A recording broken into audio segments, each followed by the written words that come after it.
Kiitos Hannulle. Ja seuraavaksi Pete Kettunen kertoo vähän, miten valmentaja voi hyödyntää treenifokusta. Kiitos. Eli mun tietysti tausta kun on joukkueurheilussa, niin mä lähestyn tätä vähän sitä, että miten tätä kyseistä työkalua pystytään tuolla joukkueurheilupuolella hyödyntämään ja käyttämään sitten siellä avuksi, että saataisiin se suorituksen hallinta paremmaksi, koska siitähän se on kysymys joukkuelajissakin ihan samalla tavalla kuin yksilöpuolella. Se, mistä kaikki puhuu, on tietenkin se, että me tarvitaan työkaluja sen kokonaisvaltaisen valmennuksen haltuunottamiseen myös joukkuelajeissa. Se on selvä juttu. Tämä tarjoaa apua siihen. Tämä antaa mahdollisuuden tuoda se lähemmäs siihen päivittäisvalmennukseen. Meillä on valtavan heterogeeninen se valmentajakenttä, jos me otetaan joukkuelajit Suomesta, ihan sama mikä joukkuelaji leikataan. Meillä on valtava heterogeeninen kenttä, eritasoisia toimijoita erilaisilla osaamisilla. Niin tämä antaa apua erittäin hyvin sinne. Yleensä ongelma on ollut tämän suorituksen hallinnan kannalta mietittynä se, että valmennus ei välttämättä joukkueessa tiedä, kuinka me tuodaan sitä suorituksen hallintaa pois sieltä omasta lajista.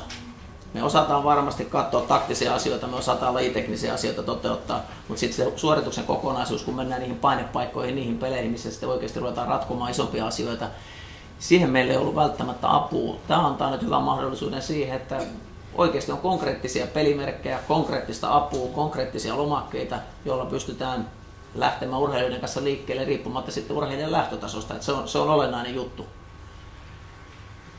On turvallinen tapa päästä liikkeelle. Eli minun ei välttämättä tarvitse itse olla psyykkisen valmennuksen ammattilainen, kun minä pystyn lähtemään sen urheilijan kanssa liikkeelle sitä sen oman suorituksen hallinnan haltuunottamisesta. Siitähän siinä on kysymys. Uskalletaan tarttua ja tämä tarjoaa turvallisen mahdollisuuden siihen, että me saadaan tätä kautta, on meitä viisaammat ihmiset ammattisen puolesta pohtinut, mitä se voisi olla, minkä tyyppisillä portailla meidän kannattaa edetä tässä prosessissa, kuinka me päästään siihen suorituksen hallintaan automatisoituneeseen tilaan niissä kilpailutilanteissa. Tämä antaa mahdollisuuden siihen, se on erittäin hyvä työkalu meille. Tämä kertoo meille, mitä meidän pitäisi tehdä, kun lähdetään liikkeelle, miten sitä tehdään ja miksi sitä tehdään. Tämä on olennainen asia riippumatta siitä, että minkälainen urheilijoiden kanssa me ollaan tekemissä. Olennaista aina se motivointi siihen asiaan, että miksi me tätä lähdetään tekemään. Miksi minun olisi hyvä ottaa oma suorituksen hallintani vakavammin, kuinka minun kannattaa ruveta sitä pohtimaan, jotta me pystytään sitten joukkueena pelaamaan niissä peleissä, missä me tarvitaan oikeasti hyviä suorituksia. Ilman liiallista miettimistä niin pystytään pelaamaan siellä omalla optimitasolla. Vanha totuusan palveluissa on se, että ei kukaan pysty pelaamaan siellä omalla optimialueella, mutta kuka pelaa lähimpänä sitä, niin se yleensä voittaa ne matsit. Siitähän on kysymys, kun me saadaan jokainen yksilö pelaa vapautuneesti lähellä sitä omaa optimialuetta, silloin me ollaan lähellä sitä ottelun voittoa yksittäisessä pelissä. Ja mikä tässä on hyvää, on se, että antaa valmentajalle ne portaittaiset avut siihen tekemiseen. Että kun ollaan lähdetty ykköstasolta liikkeelle, me päästään kakkostasolle, sen jälkeen me päästään sieltä kolmostasolle. Samalla tavalla meillä urheilijat kasvaa ja kehittyy siinä matkan varrella. Voidaan lähteä liikkeelle valintavaiheessa olevien urheilijoiden kanssa, jotka on siellä toisella asteella menossa. Voidaan lähteä liikkeelle meidän huippupelaajien ja maajoukkuepelaajien kanssa. Toki heillä tietenkin nämä asiat on aika paljon lähtöä päälle korkeammalla tasolla. Antaa mahdollisuuden edetä eri tasoilla ja kuitenkin aina pystytään tarjoamaan sille tasolle oleville urheilijoille sopivia haasteita sen oman suorituksen hallinnan miettimisessä. Ja tässä on tietenkin se hyvä, että antaa sen mahdollisuuden elää vähän siinä hetkessä paremmin.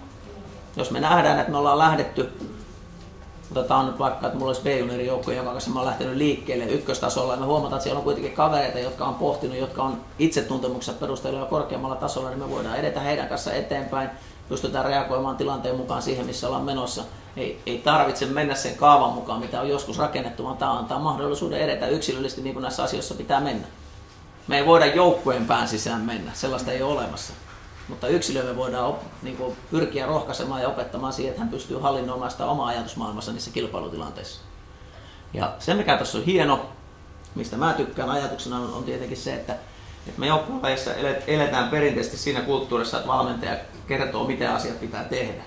Tässä on se hyvä juttu, että tässä urheilijan on pakko ottaa vastuu siitä omasta itsestään, olla itseohjautuva sen suhteen, koska hän elää niissä kilpailutilanteissakin omien ajatustensa kanssa.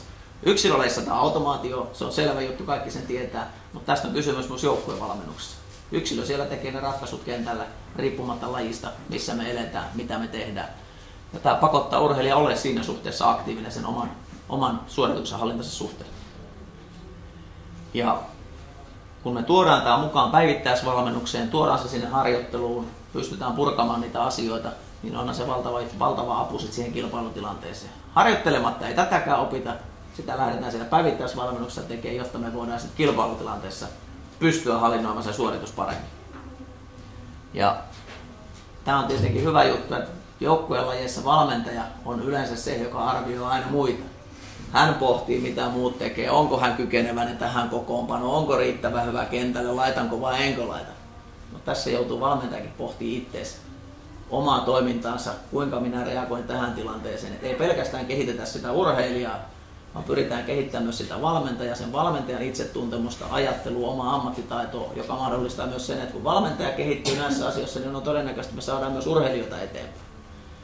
Et valmentajan ei pidä jäädä sinne poteroihin ja miettiä, että mä oon ammattilainen, mä osaan nämä kaikki hommat. Pitää kehittää myös valmentajan itsensä ja tämä antaa valmentajallekin työkalun. Tämä ei ole pelkästään urheilijoita varten oleva asia. Et tässä kehittyy molemmat ja kun molemmat saadaan kehittymään, niin todennäköisesti aina se tuloksetkin on paremmat. Tai me voidaan ainakin olettaa, että me saadaan parempia tuloksia aikaan. Kiitos.